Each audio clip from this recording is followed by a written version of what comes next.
Capítulo 4. El hijo. Marcharse. ¿Marcharse de la isla?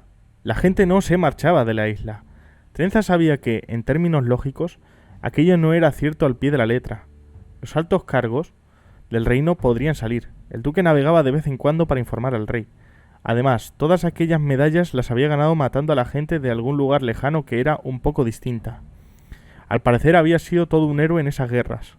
Se sabía porque gran parte de sus tropas habían muerto y él aún estaba vivo. Pero las veces anteriores el duque nunca se había llevado a su familia. El heredero ducal ya es mayor de edad, anunciaba la proclama, por lo que lo ofreceremos en compromiso a las distintas princesas de los mares civilizados. Trenza era una joven pragmática.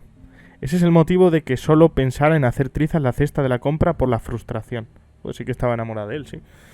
De que solo se planteara si sería apropiado maldecir hasta desgañitarse. Que apenas se le ocurriera subir hasta la mansión del duque para exigirle que desistiera de sus planes.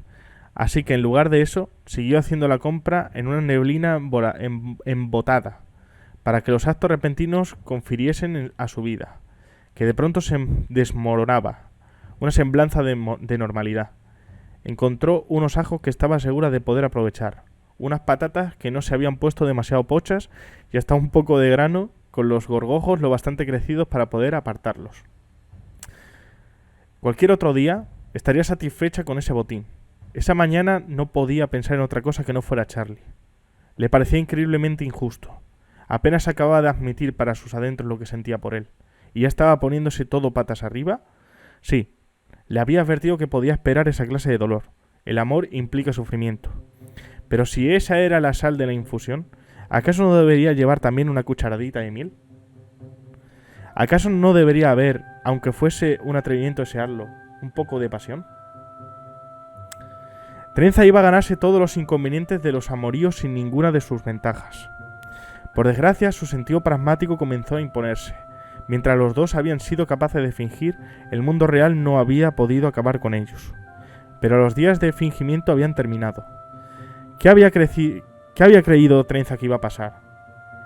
¿Que el duque le permitiera casarse con su hijo? ¿Que tenía ella que ofrecer a alguien como Charlie? Trenza no era nada comparada con una princesa. La de tazas que podía permitirse ellas. En el mundo fingido, el matrimonio era un acto de amor. En el mundo real, era pura política. La palabra política traía consigo una gran cantidad de significados, pero la mayoría se reducía a esto es un asunto que concierne a los nobles. Y, a mal que le pese la nobleza, también a los muy ricos, no a la plebe.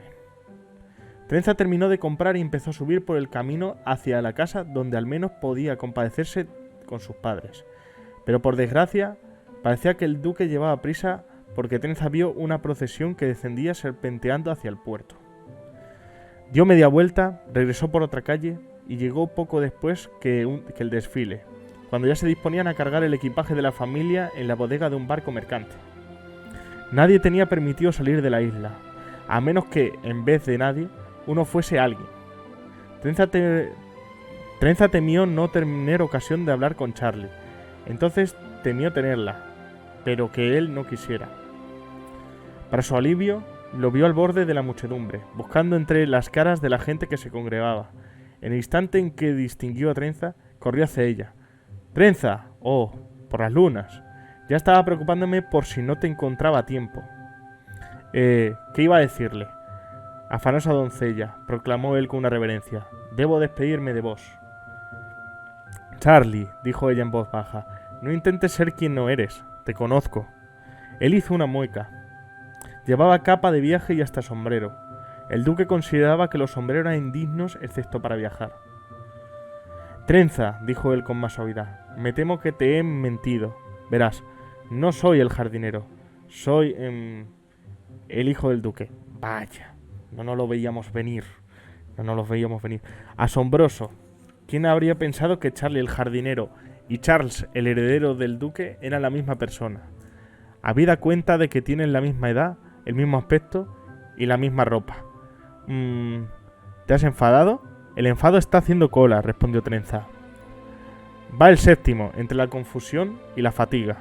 Por detrás de Charlie, su padre y su madre embarcaron confirme. Sus sirvientes lo siguieron con el último equipaje que falta por cargar. Charlie bajó la mirada a los pies. Parece que van a casarme con la princesa de alguna nación.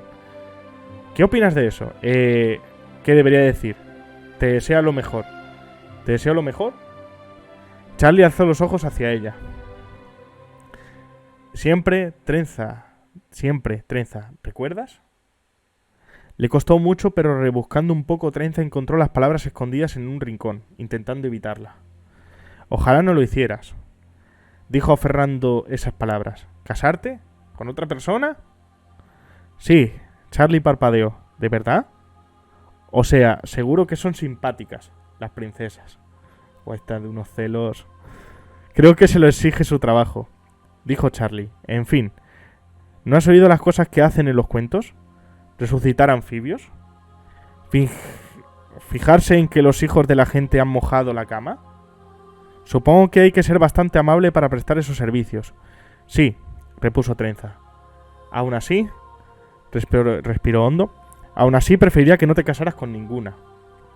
Entonces no lo haré, dijo Charlie. No creo que tengas elección, Charlie. Tu padre quiere casarte. Es política. Ah, pero verás, tengo un arma secreta. Le cogió las manos y se acercó.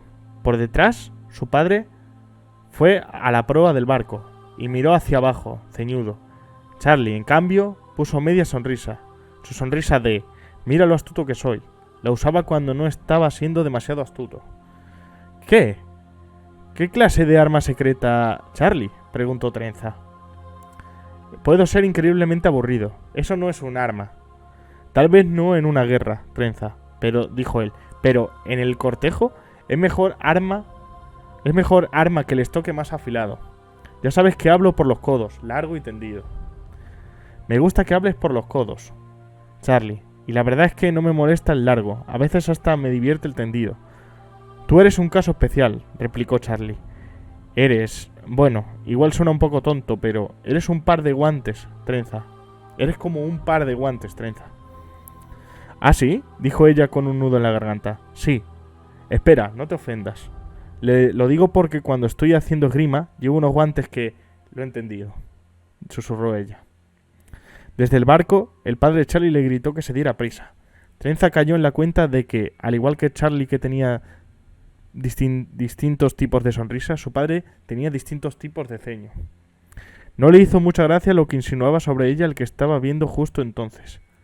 Charlie apretó las manos de Trenza. Escucha, Trenza, te lo prometo, no voy a casarme. Iré a esos reinos y seré tan insufriblemente aburrido que ninguna chica me querrá. Hay muchas cosas en las que no soy bueno. Nunca le he dado ni un solo toque a mi padre practicando con la espada. Derramo la sopa en las cenas formales. Hablo tanto que hasta a mi lacayo que cobra por escuchar se le ocurren razones creativas para interrumpirme. El otro día estaba contándole la historia del pez y la gaviota y fingió que tropezaba con... El duque le gritó de nuevo. «Puedo hacerlo, Trenza», insistió Charlie. «Voy a hacerlo. En cada parada te buscaré una taza, ¿de acuerdo? Cuando haya aburrido a la princesa de turno hasta la muerte y mi padre decida que tenemos que marcharnos, te la enviaré. ¿De acuerdo?» Como prueba, le apretó las manos otra vez. «Lo haré, y no solo porque me escuchas, sino porque me conoces, Trenza. Siempre has sabido ver en mí lo que otros no». Aitana, estoy leyendo el libro de Sanderson. Empezó a volverse para responder, estoy también en Twitch, responder por fin a las voces que daba su padre. Trenza no quiso soltarle las manos, no estaba dispuesta a dejar que terminara. Charlie le dedicó una última sonrisa, y aunque era evidente que intentaba mostrarse confiado, Trenza conocía sus sonrisas. Aquella era la dubitativa, esperanzada pero preocupada. «Tú también eres mis guantes, Charlie», le dijo Trenza. Después de eso, tuvo que soltarlo y dejar que subiera al trote por la pasarela. Ya se había impuesto demasiado. El duque obligó a su hijo a ir abajo cubiertas mientras el barco zarpaba, deslizándose desde las esporas muertas y grises más cercanas a la roca hacia el verdadero océano glauco. Las velas del barco cazaron viento y lo impulsaron hacia el horizonte, dejando atrás una estela de polvo esmeralda removido. Trenza subió hasta casa y lo observó desde el acantilado hasta que el barco tuvo el tamaño de una taza. Luego el de una mota. Luego desapareció. Y después de eso empezó la espera. Dicen que la espera es el suplicio más atroz que imparte la vida. En este caso, quienes lo dicen son los escritores, y no tienen nada útil que hacer, así que ocupan el tiempo pensando en cosas que decir. Cualquier trabajador honrado te dirá, en cambio, que tener tiempo para esperar es todo un lujo. Trenza tenía ventanas que limpiar, comidas que preparar, un hermano pequeño al que cuidar. Su padre, Len, nunca se había recuperado del todo de su accidente en la salina, y aunque intentaba echar una mano, apenas podía caminar. Ayudaba a la madre de Trenza, Ulva, a tejer calcetines todo el día, que luego vendía a los marineros, pero con lo cara que estaba la lana, apenas le sacaba beneficio. Así que Trenza no esperó, trabajó. Aún así, fue un alivio inmenso cuando llegó la primera taza. Se la entregó Joyce, el grumete. Sí, ese soy yo. ¿Cómo te has dado cuenta? ¿Ha sido por el nombre, quizá? Era una hermosa taza de porcelana, sin una sola muesca. Ese día el mundo se iluminó. Trenza casi podía imaginar a Charlie hablando mientras leía la carta que acompañaba la taza y detallaba los afectos de la primera princesa. Con heroica monotonía, Charlie le había recitado una lista de los sonidos que hacía su estómago según la postura que adoptase al tumbarse en la cama. Y por si no bastara con eso, luego había explicado a la pobre chica que se guardaba las uñas de los pies al cortárselas y les ponía nombre. Con eso había logrado repelerla. Sigue luchando, mi locuaz amor, pensó Trenza al día siguiente, mientras frotaba las ventanas de la mansión. Valor, mi levemente asqueroso guerrero. Madre que los parió a los dos. Lo segundo que llegó fue una copa de puro cristal rojo, alta y fina, que parecía capaz de contener más líquido del que en realidad podía. Tal vez procedía del establecimiento de un tabernero muy agarrado. Charlie había disuadido a la segunda princesa describiéndole lo que había desayunado hasta el más mínimo detalle, incluso numerando los pedacitos de huevo revuelto y clasificándolos por tamaños. El tercer regalo fue una enorme jarra de cerveza hecha de peltre, sólida y recia. Quizás viniera de uno de esos lugares que Charlie se inventaba, porque la gente siempre tenía que ir armada. Trenza estaba bastante convencida de poder derribar a un atacante con un golpetazo de aquella jarra. La princesa correspondiente no había soportado una prolongada conversación sobre los pros y los contras de los distintos signos de puntuación, incluidos unos pocos nuevos que se le ocurrieron a Charlie en el momento. En el cuarto paquete no traía carta, solo un pequeño dibujo, 2 manos, con guantes agarradas una de la otra. La taza tenía una mariposa pintada en un océano rojo debajo, y Trenza se extrañó de que la mariposa no le tuviera miedo a las esporas. Pero tal vez fuese una mariposa prisionera, obligada a volar por el océano hacia su perdición. No llegó un quinto envío.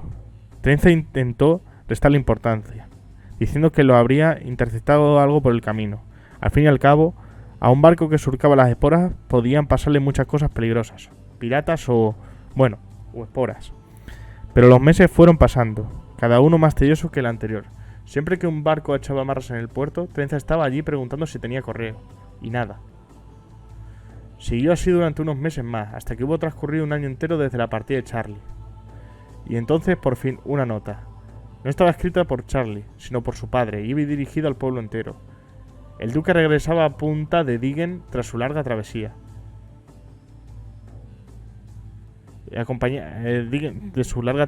Acompañado por su esposa, su heredero y su flamante nuera.